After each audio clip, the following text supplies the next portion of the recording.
Welcome back to Parallax Views, Valkyrie, and also with us is my co-host for Parallax Views, The Week That Was, our Patreon show, Casey. I'd say, how are you guys doing today? But I think all of us are in a very, down mood lately. It's surreal. It has its ups and downs. Yesterday I was more like, oh, okay, and today I'm just kind of like.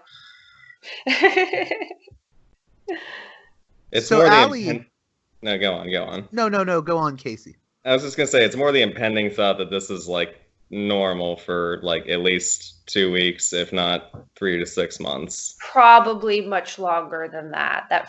Day one, I was just like, oh, I can do this for 2 weeks, and today it'll probably be a lot longer than that, or it very well may be an on and off from what I've been reading.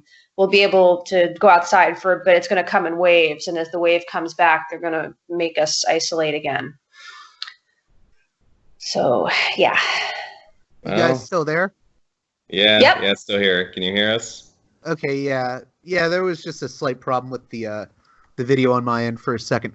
So, Allie, you are in France right now, and yes. Basically, Macron has put the country on lockdown, and you've written about your experience with this for Gods and Radicals Press in the piece Dispatches from a World That Is Stopped. What has it been like so far? It's just super surreal. It's gorgeous. It's spring, so I open the window and it's just utter silence. I live next door to an elementary school. We've only lived here. I recently moved. I used to live right in the medieval center, and now I'm like slightly outside of like the core downtown. And I'm next to an elementary school. And every single morning since we moved here, at exactly 10:45 a.m., it's actually a really sweet alarm clock. It's when the kids go out to play. So, I would be like very gradually woken up by the sound of children playing. And this is the fourth day of just utter silence. So like, we were saying before, I think before you started recording, like the way that time has just lost all relevancy, and I really have no reason to keep track of it for any reason. That's kind of like, one of the ways that's kind of symbolic in my head is just, the lack, I'm sleeping, like I knew when 10:45 was every single morning until now.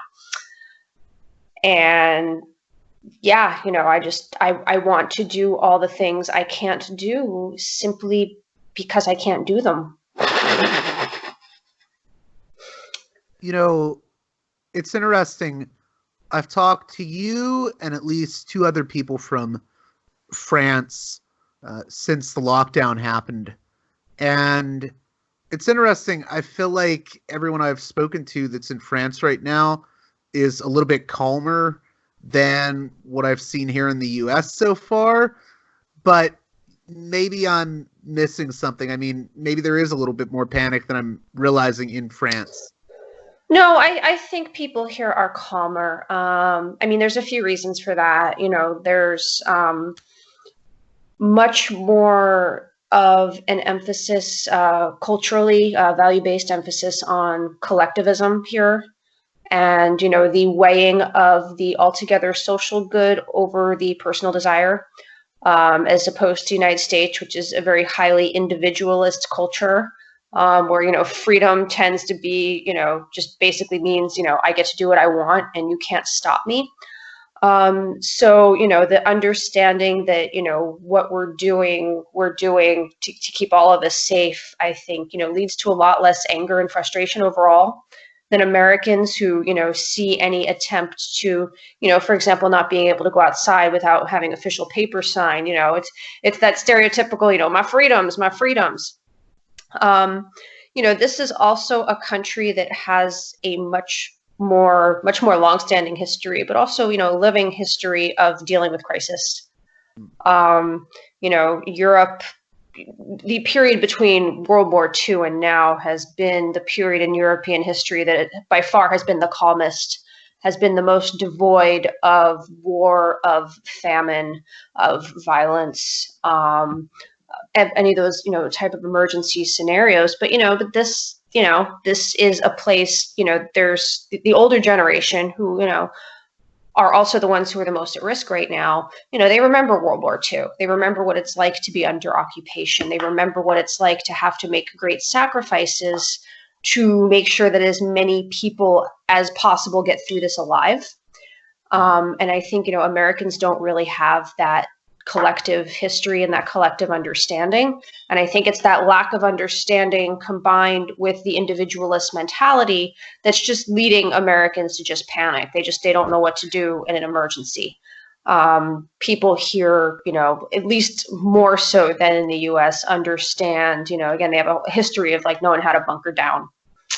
And again, like this sucks, but I understand, everyone understands that this is something we need to do for the collective good of society. Yeah, I would add to that too, in addition to the collectivism, and this ties into the collectivism of Europe versus, say, the individualism of the US, I think that France still has a sense that the state is something that matters. Yes. That sometimes you need strong governance. Yes. Whereas in the US, we've basically been gutting the state for decades. Sorry. Well, again, it's that, it's that Reagan-esque attitude that government is the problem, right? And Americans tend to universalize that because Americans universalize everything. So Americans assume that all governments are the problem, as opposed to like, maybe it's just yours. I mean, Macron is deeply unpopular here, deeply, deeply, deeply. And, and unlike Trump, he doesn't have a personality cult. Like nobody likes the guy. There's no one running around with little hats, waving banners at his rallies. It's just collectively people basically can't stand him, but he's not viewed as incompetent. The idea that the government is completely incompetent is something that has followed pretty much any president, any administration in recent memory, whether Democrat or Republican. There's always, it's the accusations from the other side, right? The Republicans thought Obama was incompetent. The Democrats thought George W. Bush was incompetent. Both had certain amount of validity in those arguments. Macron is very widely viewed of, taking care of the rich over everyone else, very much betraying a certain core value, I think, that most French people hold. But, the government response here is not of incompetence. They're doing the right thing. I see all these wild ass conspiracy theories floating all around the United States, again, like American exceptionalism at work, right? This idea that this whole thing is just, been concocted in order to throw off the American election. Like, yeah, some started in China that's killing thousands in Italy to throw off the American election. Like, that's a really wild way of centering yourselves, guys. Well, now there's even people saying China created it in a lab as a bioweapon. So, right. Of course, that was bound to happen. Yeah, because, and overall, people here don't buy those kind of, but, we don't have a huge group of people here who think that the earth is flat, and there's just a whole lot of lack of critical thinking that's pretty epidemic throughout many aspects of the American demographic that does not exist here. Overall, again, people don't like the government, they'll criticize the government, but when the government comes out with a health-related directive, there's not this huge uprising of people who are just like, no, this is just a conspiracy theory. The way that there's always a certain group of Americans who are going to do that no matter what in the United States. Now, I know everyone in this group sort of looks at themselves, I would say, being on the left-wing side of things. And one thing I've been tracking with regards to this crisis, at least in America, there's already the far-right nativists, the people like Pat Buchanan that are trying to capitalize on the crisis and say, oh, see, free trade is horrible, globalization is horrible. I would criticize globalization, but not the same way that Pat Buchanan does. Right. Is that going on in France with the sort of Le Pen supporters, or is that like not even an issue on people's minds? Not nearly as much. I mean, Le Pen came out the other day, basically criticizing the Macron government, saying that the measures that the government's taken aren't strict enough, and that people have to be isolated even further. Now, ironically, she holds a somewhat public press conference to let people know that they need to isolate themselves further. But no, not on the same kind of level. Again, I think, people are just concentrating, they're worried about their loved ones. They're worried about people around them. They just don't, everyone believes it's a real thing we have to worry about. I don't hear the same kind of, oh, it's just a flu kind of rhetoric that I'm seeing in the United States right now. And again, I just, it comes down, France is a nation of people who altogether have much stronger critical thinking skills. Philosophy is mandated in high schools here, and it makes a difference. It makes a real difference. So you Casey, just, I feel like you have something to add there. No, that sounds heavenly. Right? It sounds like such a better place to live. Although, on some level, I can't help but wonder if the structure of the healthcare system plays a part in the French people's ability to have confidence in the government. Well, it's that, it's social protections in general, right? It's not, there's no worry. You hear all these stories right now coming out of the US of people who think they have coronavirus. They go to the hospital, they find out they don't have coronavirus, and they have a hospital bill for, $8,000. That's the kind of thing, people can't even conceive about worrying about that here. Also in the United States, you have a concern, which is, what we're seeing play out right now in real time, of low-wage workers who either don't have a choice in terms of, their employer will fire them if they don't go to work, or they don't have the financial choice, even if they theoretically could stay home, because they're going to end up homeless. That is also not a concern here. It's always been the case in the modern day with the French social safety net. If your doctor says you need to stay home, on day 3, you start to get paid. That's just standard for any illness. And again, you can of course go to the doctor immediately for, either completely for free, or if you don't have the secondary health insurance, you're paying, €7.50 for a doctor's visit. So, and then, on top of that, there's this whole other entire social safety net, especially for low wage workers, where, they're already getting housing help. They're already getting, there's a welfare benefit here that basically exists to compensate for the fact that the minimum wage isn't enough to live on. So, if you are a low wage worker, if you make below a certain amount a month, you're already getting €100 to €300 more from the state in the first place. So yeah, there is much more of, I say like libertarianism is something else that doesn't exist here, along with like flat earthism. Like when I try to explain, like Ayn Rand is pretty much unknown here. Like people know of Ayn Rand because they see stuff from America about Ayn Rand, and they see this like fanatic devotion, and they're fascinated by it because French people are just fascinated by American culture. But like, as opposed to like being like a philosophy that people are going to embrace, that's not a thing here. So, I would say, yeah, people are critical of the government, but, they understand much more, and they're right. And the thing is, Americans aren't taken care of by their government. So, there's a legitimate reason why, again, the whole like, government is useless, libertarian position, right? But yeah, people, they have a lot less to worry about if they get sick. GoFundMe for healthcare things does not exist here as a phenomenon. People don't lose their houses because they break their arm. So, there's many worries about coronavirus, but it's not the same level of worry. In the United States right now, I'm watching people I know who are low wage workers who are getting laid off left and right and have, no fucking clue what they're going to do about it.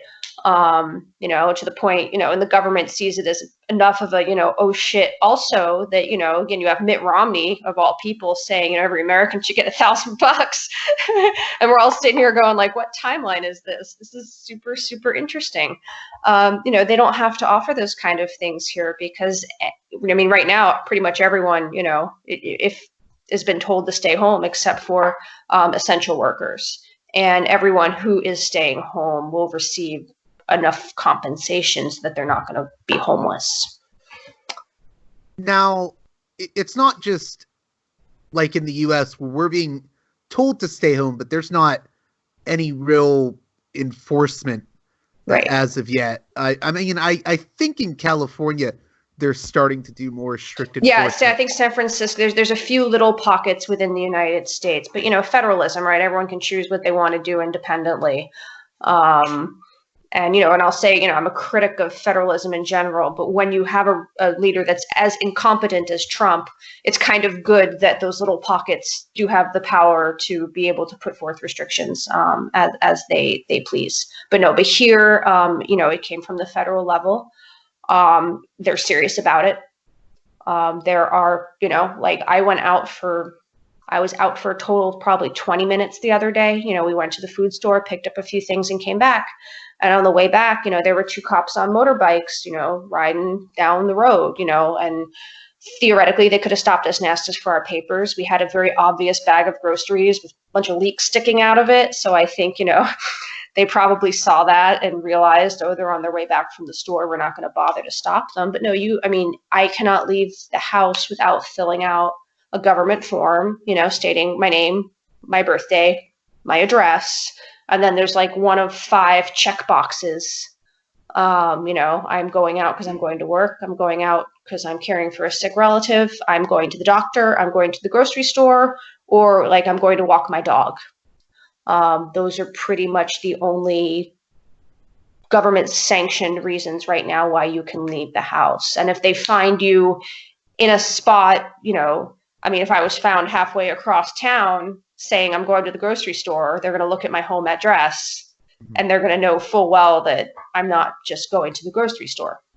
And they've already fined several. I mean, there's a fine of like 135 euros if you're out for the wrong reasons or you don't have the paper. And they've already fined several thousand people just in the first 2.5 days.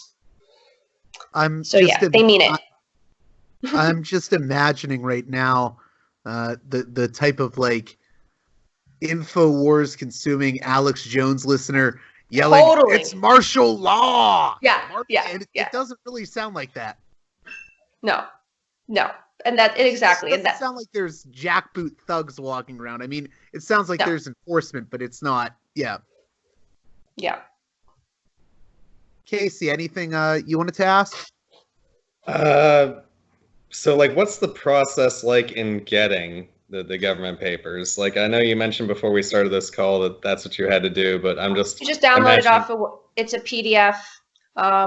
Everyone with a French phone number received a text the morning that the quarantine curfew, whatever you want to call it, mandatory isolation hit, with a link to the website, and you just go to the government website and you just click a link and you print it out. We printed out a few of them. We have pre-filled out for when we need to do this and that. There was originally a phone version that you could just show on your smartphone, but they discontinued that today, I'm assuming, because like the cop, I don't know, I think the cops want to like take the papers or something. As of today, the phone version, no matter, doesn't work. If you don't have a printer, you can if you write it out word for word by hand, apparently that suffices. But you need to have that filled out piece of paper when you leave the house for any reason. I'm just imagining Americans doing that while simultaneously like still having to pay rent and not being able to get a job and all the accumulated aspects of neoliberal American life. Oh yeah. I mean, Americans, they're learning the hard way. They look over at Europe and been laughing about, calling everything that's done over here socialism for the past 5 decades. But, when it comes down to it, people are much better off here because of all these little things that, people kind of taken granted for here. taken for granted here for the past few generations, things that don't exist in America. And, you know, a whole lot of Americans they haven't even really thought about that difference, I think, until now, you know, and then the timing is kind of tragic, given that, you know, I think we're officially at the point right now where, you know, someone like Bernie Sanders is not going to be the nominee. Right at this cusp where I think more Americans than ever are realizing, oh, you know, universal health care, you know, that's not a bad idea. Well, what do you know? There's something really tragic about it on some level. It's painful. It's super, watching from over here, it's just super painful. It was funny. He just came out, Bernie Sanders. He was asked, "Are you going to drop out?" And he got really mad, and it was refreshing to me for him to just say, "I'm dealing with a fucking global crisis," and he's right. I mean, that is exactly how you probably should respond to being asked questions like that at this moment in time. Good for him. But yeah, you know, I mean, there's never a time where, you know, if his policies had already been in place, the life of the average American right now would be indescribably easier. And instead, you know, they're gonna run the guy who just wants to, you know, revert to the status quo, who's, you know, probably not going to win against the other guy who's totally happy with just dismantling the system piece by piece. And will continue to do so until it's completely dismantled. There's this attitude that I see a lot of Democrats have that because of this, there's not a snowball's chance in hell that Trump can win. And I'm like, you have Nancy Pelosi saying, oh, we need to do means testing. We can't just give away $1,000, $1,000 check each month to the unemployed. It's like, I don't know, Nancy, that's probably going to, you know, anger the electorate.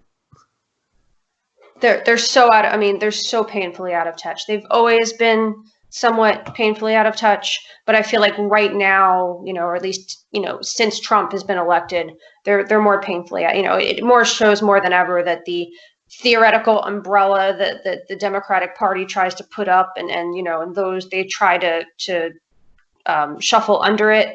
That's too big. You can't, I mean, you literally have opposing political philosophies within that same umbrella. And, you know, in the progressive wing, you know, which is, you know, Bernie Sanders and AOC at this point kind of, you know, holding the line for those values, you know, there is a real truth that, you know, I don't know how that's going to play out because the American system is simply not structured to have more than two parties. It just doesn't work.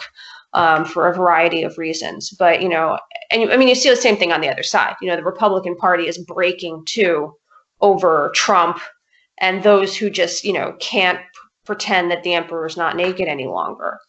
And I don't know how that's going to play out. It's also really a bad time for those fissures to be happening at the level there. But yeah, like when I'm cheering on Mitt Romney over Nancy Pelosi, like something's gone really, really haywire. I mean, when I'm saying that universal basic income may be the way to go, I've been critical of UBI. I think that it can be used. Yeah, the reason I'm critical of it is because I think it can be used to cut welfare programs if it ever gets like normalized. But like this is an emergency situation, so I'm willing to, you know, consider it. When I find myself cheering for the UBI people, I'm like, okay, the world is completely topsy-turvy for me now. I've always been very, you know, UBI is just a neoliberal way of just completely destroying what's left of the social safety net. And unfortunately, far too many people hear about, you know, and they get way too excited about it without really thinking about the concept. You know, that's why I was never part of the Yang Gang, right? Like I just, you know, that sounds great, you know, coming from someone like him who's, you know, never had to choose between, you know, do I give up my Section 8 and take this $1,000? But, you know, but at the same time right now, you know, and historically, you know, during the Depression, they handed out checks, you know, I mean, even George W. Bush, you know, gave an economic stimulus to pretty much every taxpayer. I didn't pay taxes that year, so I didn't get it. But I remember other people did. So, you know, it's historically something that it's not socialism. It's not this radical leftist idea. But we're also in this age right now where everything is socialism. It's actually in about an hour, I'm going to do a live broadcast, and that's going to be my topic because I'm just really sick of hearing how everything is socialism. But slight digression. That's like when I always hear people that are like still clinging to like the third way. They'll say like, well, in some parts of our lives, we rely on the private sector, and on other parts we rely on socialism, by which they just mean government, when really they mean the public sector. Yeah, they mean things like public services. Like, that's why government exists.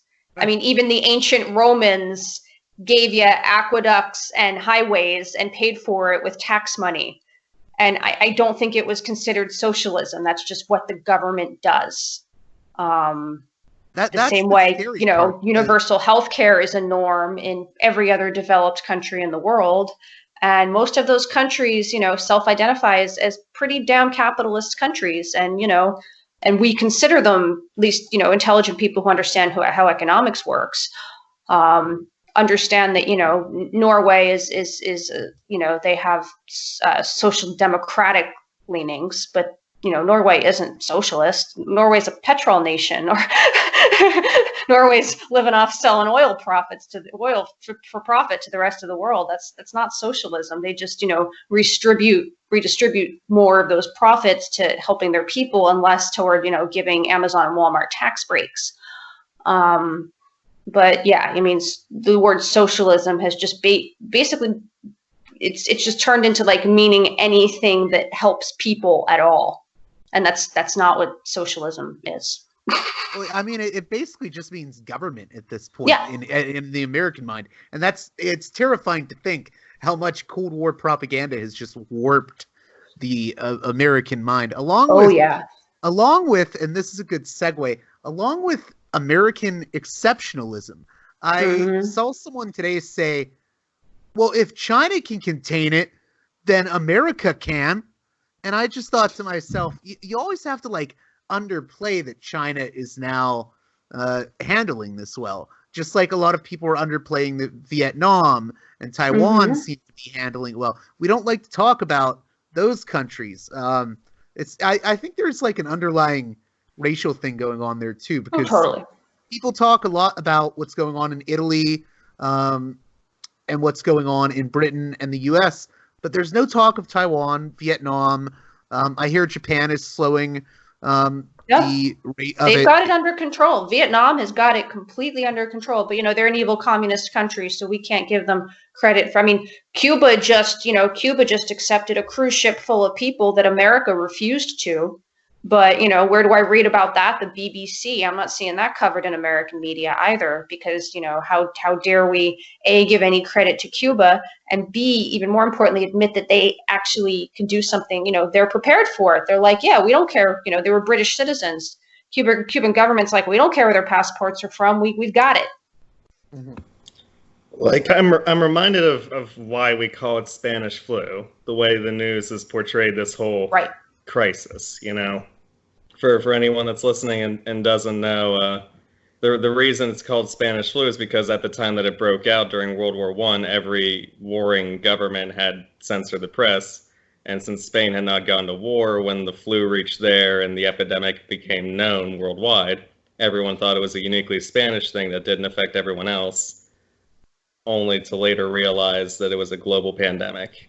It most likely started in Kansas. Yeah, exactly. Now, so they're pretty damn sure it came from American soldiers who were shipped from a military base in Kansas to France. And I've even heard that the exposure to chlorine gas may have itself helped mutate the disease to its more deadly form. Yeah. But yeah, there's a reason Trump calls it the Chinese virus.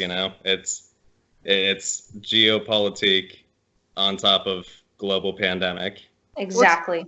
The other interesting thing about someone saying, well, if China can do it, America can do it. America. And I'm like, no, China could do it because they're A, very collectivist as a culture, and B, they have a state. We don't really, I guess we have a state in the US, but I mean, it's You been have completely 50, gutted. you have 50 tiny countries. Mm-hmm.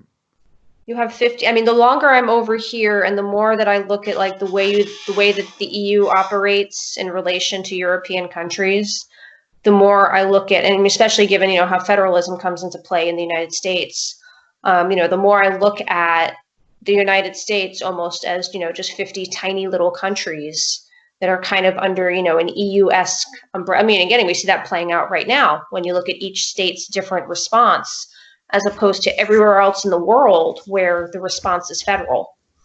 In the same way, France is handling it very different than England is.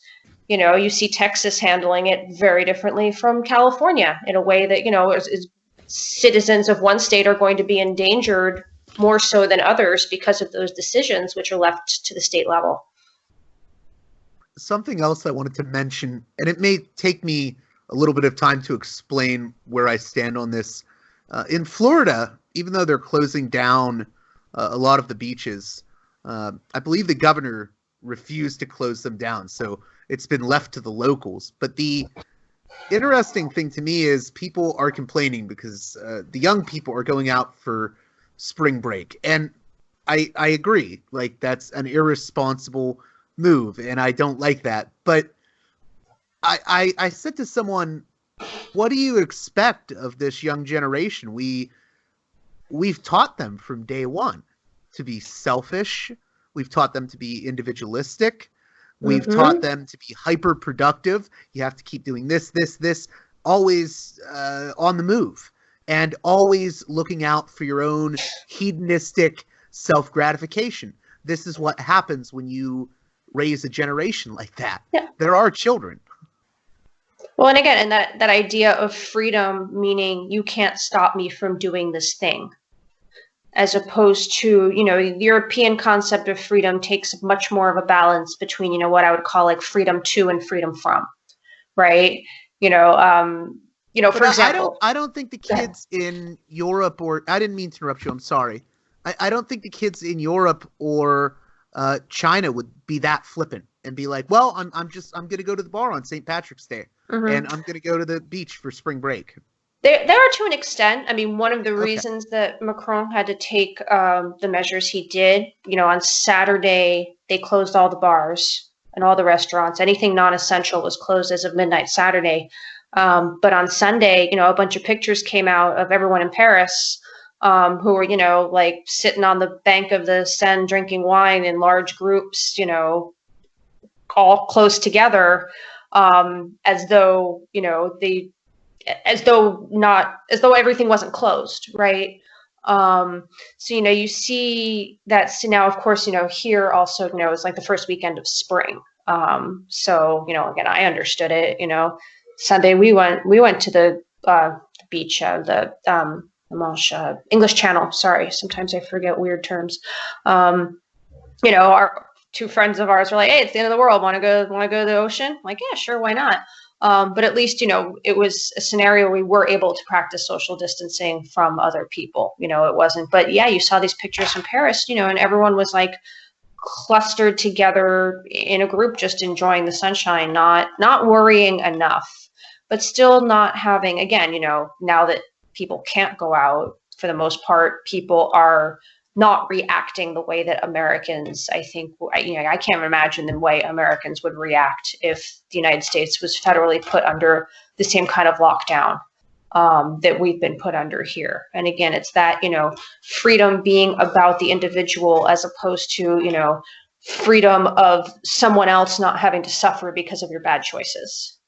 The European concept of freedom is much more balanced between those two poles. Whereas, American freedom, I can do whatever the fuck I want. That's American freedom in a nutshell.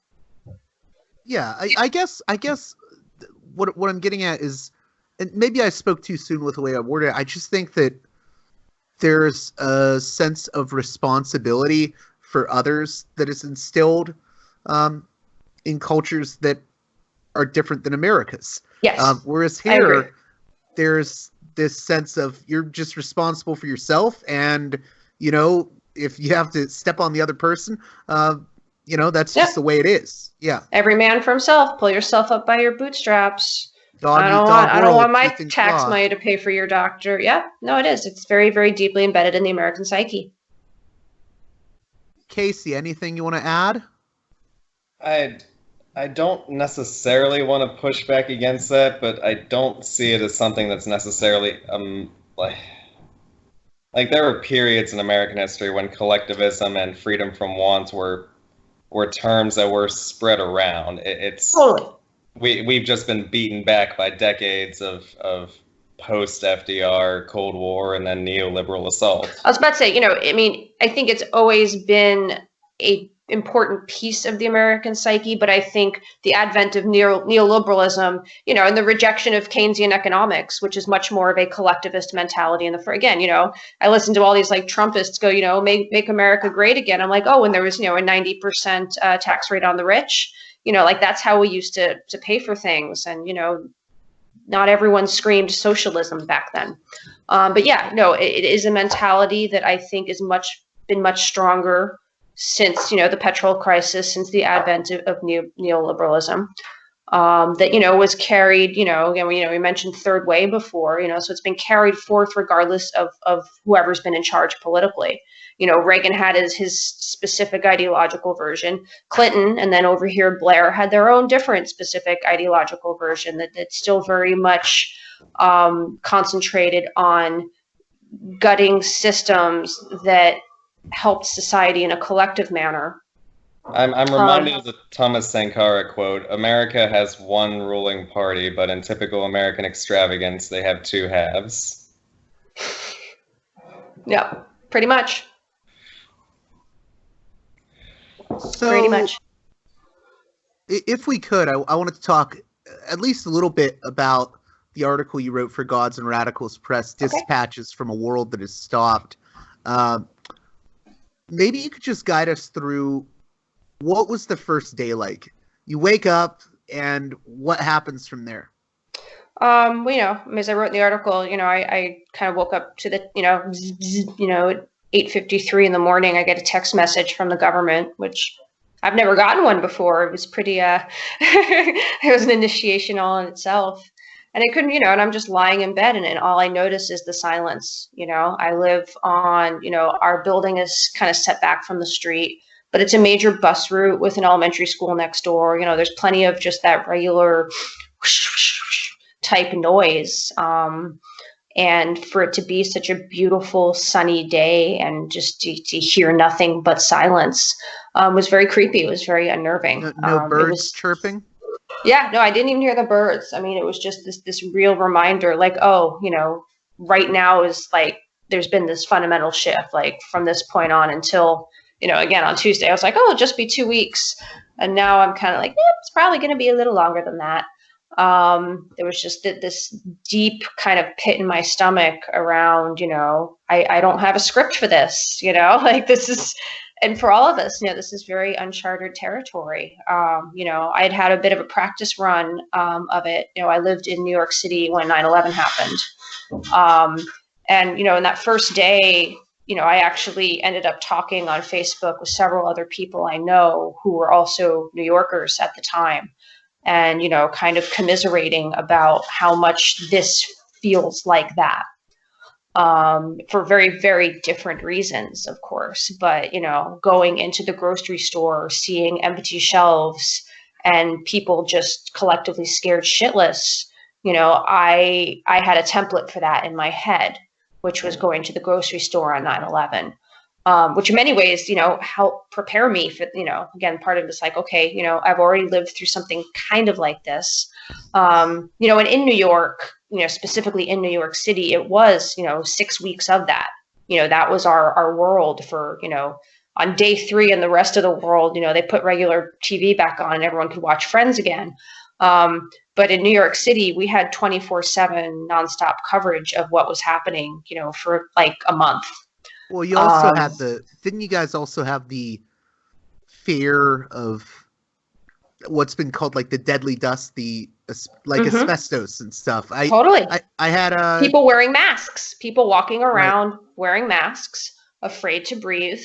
having no idea like how this was actually going to, if it was an unknown, the same way that right now the coronavirus, especially long term, is same way we don't know how many people are infected. We don't know exactly how much it is spreading.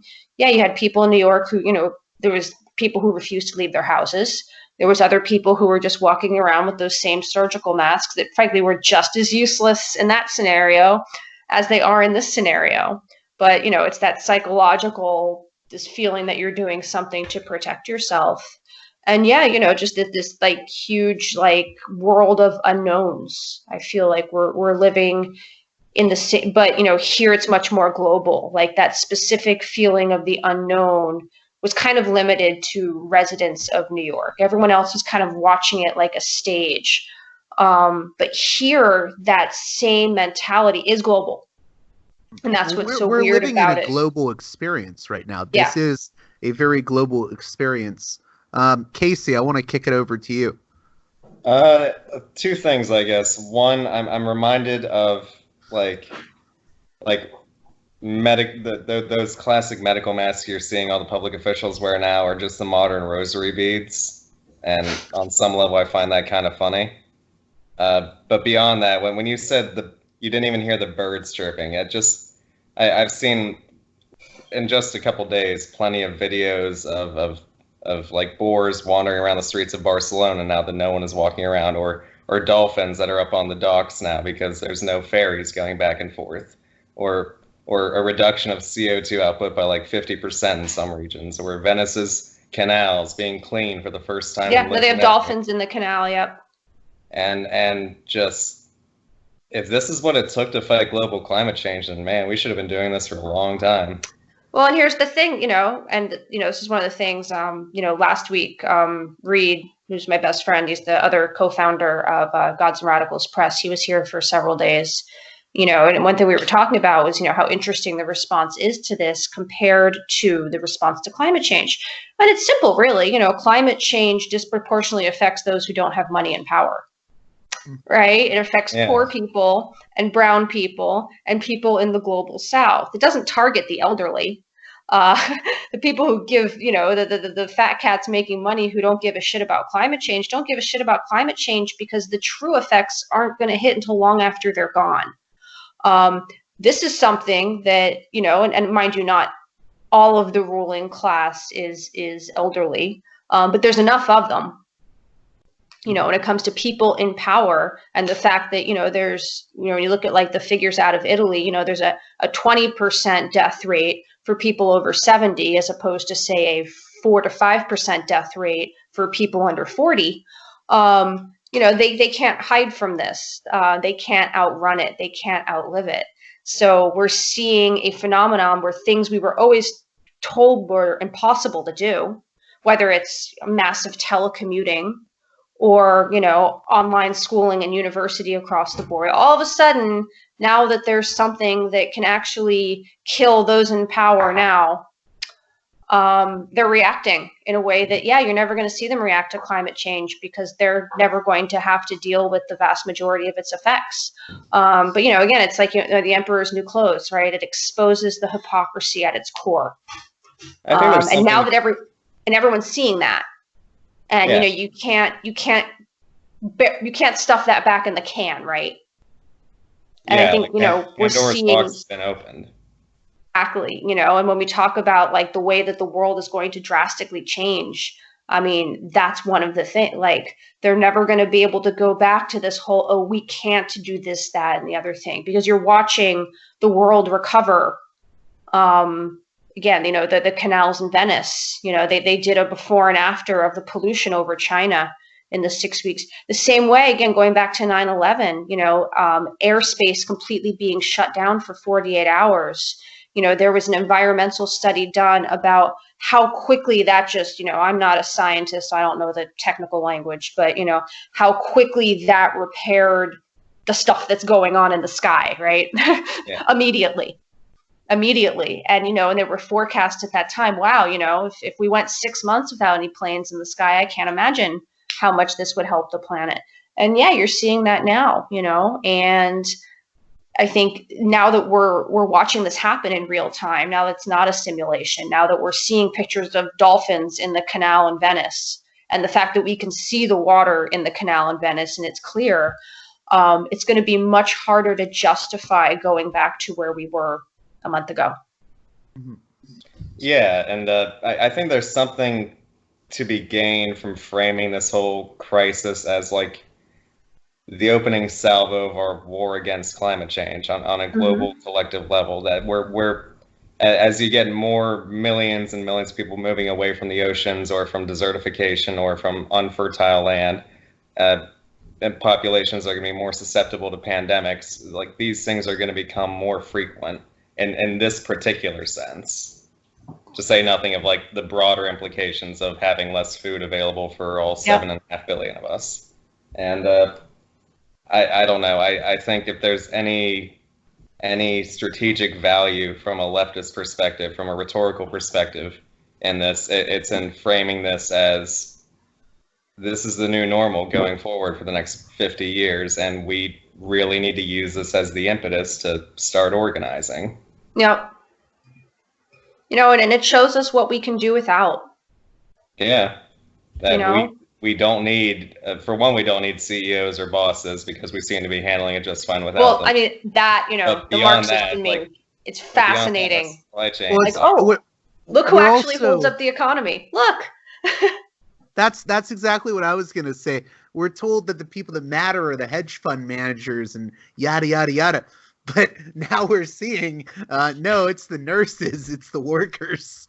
It's the Uber Eats delivery guy, right? Right, like right. It's the Walmart cashier. They're the ones who are holding the fabric together right now. Those who make the least, those who have the less protections, those who we were always told their job was expendable, those who, you know, the ruling class is always justified should be able to live in poverty, right? Oh, we don't have to raise the minimum wage. They just need to go to college and get an education so they can get a better job, which of course posits that it's okay that whoever works that job lives in poverty. We're now seeing, wow, like they're literally risking their lives right now. And some of them don't have a choice. Again, some of them can't stay home from work. They'll be homeless. But they're the reason you have toilet paper, okay? Like, we're not missing the fact that the hedge fund managers have been off work for the past 2 weeks. You're reliant on the Uber Eats guy right now who gets paid shit. Well, we're also seeing how arbitrary so many things that people believed were like, just, well, it's just the way things are. We're seeing how arbitrary a lot of these things are. For instance, you look at something like the fact that working from home is now becoming much more of a thing. And yet, how many people that are disabled weren't given that opportunity before that happened? Or education. How many disabled people have been cut out from the ability to attend university, right? Because they were told they had to be there in person. How must they feel right now watching, oh, look, all of a sudden everyone can just learn from home. What do you know? Exactly.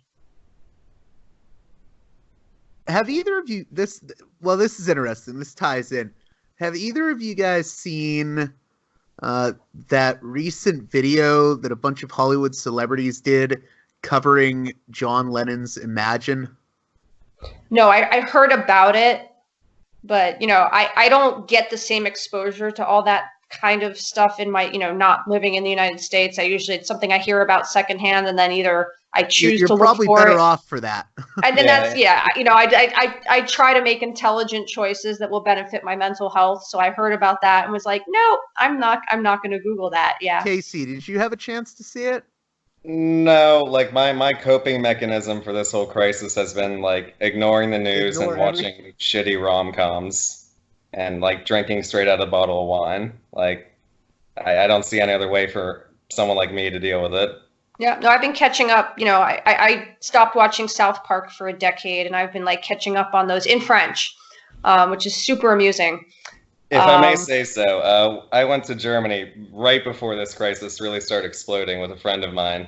And we were watching South Park in German, and the voice actor for Cartman just had me in tears. I just really had to get that out for any Americans listening. To like try the German version. It's hilarious. Well, I mean, just slight digression. What's fascinating about it is, usually overdubs are painful. Like, I've always been a snob for subtitles when it came to stuff like, especially like, like manga, anime, that kind of thing. But the nature of South Park, the way that their mouths move in such this elementary style, it makes overdubs work perfectly fine. Like, it doesn't have that same kind of painful thing that 99% of other things you'd watch. I will take the subtitle because it hurts so much. And same with the French actors who play all the characters. I mean, it keeps me in stitches as well. So yeah.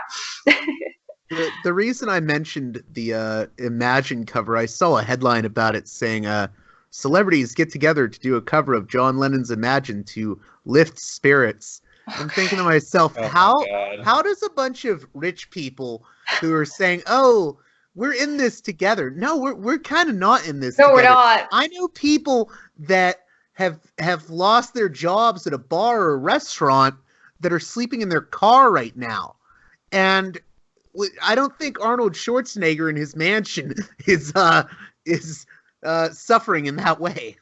And him singing to us, imagine, imagine, imagine, isn't helping anyone's spirits. If anything, it's just exacerbating further class war. Well, that has been the response from most people online. Like, yeah, that's what I've seen. Like Sarah Silverman. Absolutely. Yeah, this whole crisis is just highlighting the inherent contradictions, and well. As much as it feels like 1932 Germany, it's just so the opportunities could go anywhere. Like, this whole crisis just makes me feel like the future is either for the taking or for the losing. But totally, exactly, absolutely. There's no telling which way it goes. I've never felt more like that in my entire life than I do right now. This could go either way, and some of the possibilities are like absolutely mind-blowing and others are absolutely terrifying, and none of us know. But yeah, wow,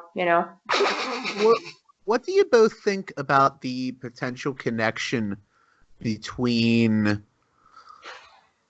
this novel coronavirus and capitalism? Because my understanding, I mean, and I should probably research this more, is that this could have been due to things like factory farming. I don't know. Do either of you want to pitch in on that? I've seen a lot of theories. That's the kind of thing, for me, the important thing is it's here. Okay, that's fair. Yeah. What I look at, though, is the way that capitalism has inevitably allowed it to spread. Because so many of the drastic measures that should have been enacted at the beginning were delayed. And they were delayed because of, if we had stopped worldwide travel, right, at the very beginning, it wouldn't have gone anywhere else. If we had isolated every single person coming home from China, it would not have spread. So you look at, like, every single time there was this risk-benefit analysis that always weighed on the side of profit over human life. And right now, certain places are paying dearly. I mean, again, even when you look at the spread in Italy, even Italy, which is much more like socialist-minded, I would say, than like the United States. But everyone acted too late. You look at the lack of tests right now in the United States and the way that they could be containing this virus if they wanted to, if they were truly putting human life over profit.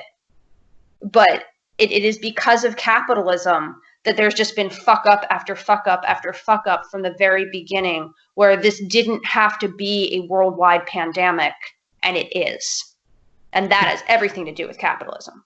The big thing I keep hearing now, it's not even that, oh, this coronavirus is gonna, just kill us all and it'll be the end of the world, which I don't think it'll be the end of the world. I think it will lead to the deaths of a lot of people. It may lead to the end of the world as we know it in its current form. I think there could be a very big transformation coming. But the thing that gets me is that there's a growing concern that there's not enough hospital beds at the ICUs. And I'm like, well, why aren't there? Well, like, why aren't there Why wasn't any of this considered? Again, capitalism, healthcare for profit. Yep.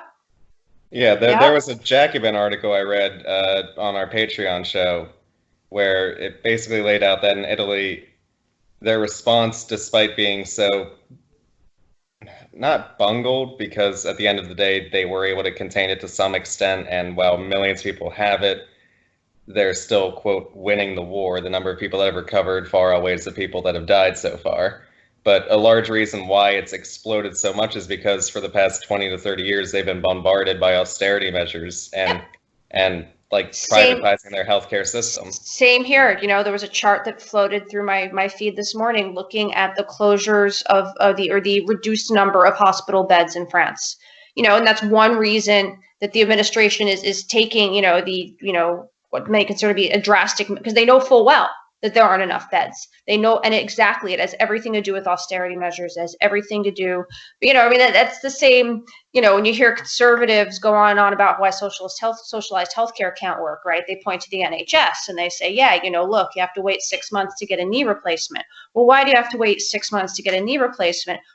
20 years worth of constantly slashing the budget under both the Tories and the third way mentality. So, again, capitalism, neoliberalism, putting profit over people is always at the root. And yet, Italy was so much more prepared in terms of, the functionality of their healthcare system, as when you look at the population of their country, as opposed to the United States, where it's actually going to be much, much, much more disastrous if the United States, per capita, ends up with the same kind of infection rate that Italy does. Forget about it. I mean, we already famously have an incompetent healthcare system. We already famously have one of the highest infant mortality rates of any developed country on earth. And Italy's got the #1 healthcare system in the world, according to the WHO. France has the #2 healthcare system in the world, and both of them are being overburdened. The United States, on that listing for 2020, ranks at 37. Oh. Mm-hmm. It's interesting because Biden said at the debate with Bernie, well, we can't have Medicare for all because look what's happening in Italy. And I was just like, oh my God. Ugh. Yep. This is why I don't watch. Because I'll just I'll just break my computer. Like I can't afford a new machine, so I'm just not good. But I read about it afterwards and I screamed a little. Yep. I do want to circle back to what you said earlier though, about factory farming leading to this pandemic. And while I don't think that's the case in China, granted, I don't know what the nature of farm animal raising is in China, at least in cities, and what their supply chains look like. At least in the United States, there is like every year that reoccurring article about how factory farming and the overabundance of antibiotics in our food is going to inevitably lead to superbugs that we won't have a treatment for. Yeah. And for one, capitalism is default for that. But that's a reality that is becoming, or at least can become, more salient as we're dealing with this, because if this can happen in a country where they have modestly at least embraced people over profit on some theoretical level, how the fuck is it going to pan out if it starts here? Yeah. It's both there's like two interconnecting things there, right? There's the overtreatment with antibiotics that we're eating that antibiotic laden meat. But, why they need to use such widespread antibiotics in the first place is because the sanitary conditions are so, and, that's where food poisoning comes in, right? Like Americans have, and I don't have the numbers in front of me, but, one of the things I noticed when I first moved here was, there's a lot less stories about widespread, we have to get rid of all the lettuce because of this. So we have to get rid of all the chicken because of that. It happens, but it doesn't happen on the level it happens in the United States, because there's much stricter sanitary standards here. There's still factory farming, but you both have the over ingestion of antibiotics, but then you also have this high level of salmonella, of listeria, of all these bacterial poisonings that then the antibiotics aren't effective in treating because we've been ingesting all the antibiotics as well. So it's this interconnected thing that absolutely has to do with factory farming. It just keeps getting worse and worse. I remember reading something, I don't have anything in front of me, but the swine flu that, China is where it exploded. But I remember reading something saying, they think that also originated in the United States and had everything to do with the factory farming model, and just constantly putting profit over what's good for society. Like, I don't mean to get too pop culture-y, but I'm almost reminded of an episode in The Good Place. You can laugh at me now, where they're discussing how the nature of acquiring things and living your daily life necessarily entails making bad decisions on a global, quote, empirical level. How the acquisition of a tomato 500 years ago was like a genuinely good thing because you probably grew it yourself, whereas today it necessarily means that you're enabling like worker exploitation and herbicides and Totally. all these other negative things. And the very nature of our economy is structured around exploitation at every turn. It's that whole, there's no ethical consumption under capitalism bit. Exactly. And that's why I can't like blame Americans necessarily for like how looming global climate change is, because like I wouldn't be able to get to my job if I didn't have a personal car or exactly. We are all stuck within the system, and so we all have a limited amount of choices that we have to make within the constraints of this system. Yep. Yeah. And the thing that really gets me about the moment we're in, just the broader moment of neoliberalism, and now seeing it sort of all fall like a house of cards, is there's certain like conservatives, like the one I always mention is like someone like Peter Hitchens, and I find Peter Hitchens to be horribly reactionary. But I look at a person like Peter Hitchens, and he actually seems to believe that society is a thing. When the Grenfell Towers fell in Britain,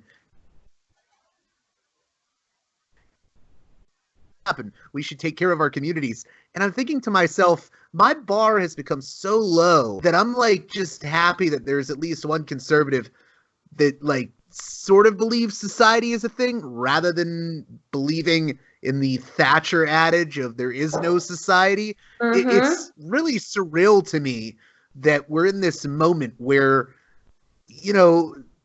the individual is just placed on this godlike level. And, Thatcher's whole thing, there is no society, that's become internalized in so many people. Mm-hmm. Yep. But it's also, one thing I would say is, that it is a very Anglophone conception of conservatism. That's true.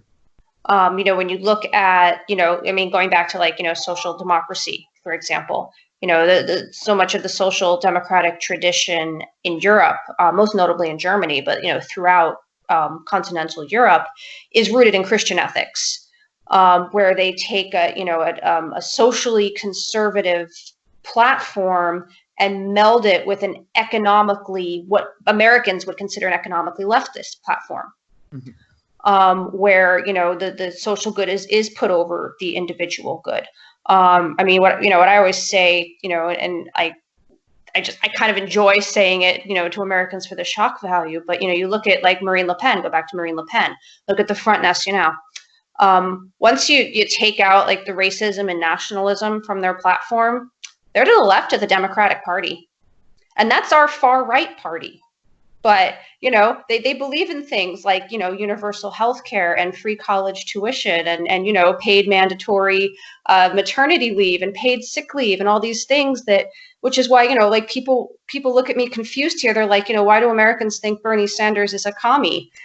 And, I have to both like explain the shifting over the Overton window and just the fact that Americans just don't know what that word means. And they just kind of like to, wave it around. No, Not to interrupt, but I have that issue a lot, because I've said to people, I've said to people here, I've said, I don't consider Ronald Reagan a conservative. To me, someone like Russell Kirk was a conservative, mm-hmm. Or maybe even like an Edmund Burke was a conservative. I don't know what you would call like a Ronald Reagan. It's just bizarre to me. A neoliberal puppet.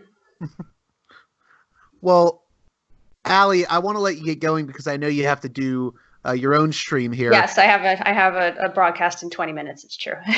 I just wanted to ask real quick, the last line in your article, I like to think that I'm wiser now than I was back then, and yet I'm clinging to hope all the same. Maybe you could talk a little bit about hope and the role that it plays in your work. Well, I mean, that was kind of a reflection on, again, comparing this current moment to 9/11, because, for New Yorkers, when September 11th happened, there was this, especially like in the very few days after that disaster hit, we saw such a drastic change in the way people behaved toward each other. New Yorkers are very notoriously rude and kind of callous and not giving a shit about any, they'll push over the old lady to get the last carrot. No problem. But when we saw just kind of people immediately snap into this like understanding of, mutual aid and, communism, right? Like this, like, okay, we have to help, we have to give out free food. We have to make sure everyone's taken care of.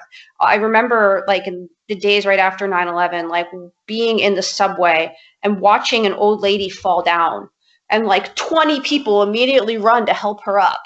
And, and I'm just like, where am I? Where am I living? Like, this isn't New York. In New York, nobody blinks. And collectively there, it felt like a similar precipice as right now, right? It was like, oh, maybe this is the beginning of like people not being such selfish dicks. But then, of course, the rest of the country tuned in with their opinion. All of a sudden we see, just racist incidents all over the country, everyone blaming Muslims, Patriot Act, nothing. It very quickly went from this like very hopeful thing, at least people within the 5 boroughs held, to this like, oh no, we're going just military totalitarian empire, right? Cool. And I remember, at the time feeling, many of us felt foolish that we ever thought that in those first few days something different could birth of this. And I kind of feel that again, but it's also different because it's on a global level. So now that because during 9/11, there was this, and there still is this just ideological juxtaposition between how New Yorkers felt about what happened and how the rest of the country viewed it and interpreted it and acted on it. But here now it's like it's happening to everybody. Everybody's feeling firsthand these effects. Everyone's feeling firsthand this fear. It's not a stage. It's not a thing they're watching. It's a thing they're having to deal with in their own house, in their own backyard, in their own family. And so, the part of me that felt foolish last time, there's part, I have to kind of ask myself, am I doing that same thing again? But then, I look at the material conditions, and the material conditions are actually quite different this time around in terms of it being a global emergency. And so, it's like, once bitten, twice shy, right? Sometimes when you hold hope and then you get shattered, it's really hard to ever go back to that. So, when I wrote that line, it was kind of like, there's part of me that feels I should just have a thick skin and I should assume the worst. And yet it's different enough that I can't. I still, there is still hope here. Like, I'm looking around, and again, things are different. It's that, it's defining insanity by the same thing happening over and over again, but expecting different results. This isn't the same thing. This is different. And, as we were just saying before, it can go either way. And there's part of me that kind of expects it to go that really bad way, because that's just kind of, the history of mankind. And yet I do feel like we're in this moment where, as we just said before, nothing is going back to the way it was before, in a way that, isn't just affecting 8 million people in one city. It's affecting 8 billion people across the globe. So maybe the fact that it's 8 billion this time instead of 8 million, we can collectively kind of pull our shit together in a different way and create something out of this so that, the planet doesn't become uninhabitable 50 years from now. So, yeah. Well, hey, Ali Valkyrie, I want to thank you for coming on Parallax Views. Thank you for having me. Casey, do you want to lead us out? Stay safe, stay strong, solidarity forever.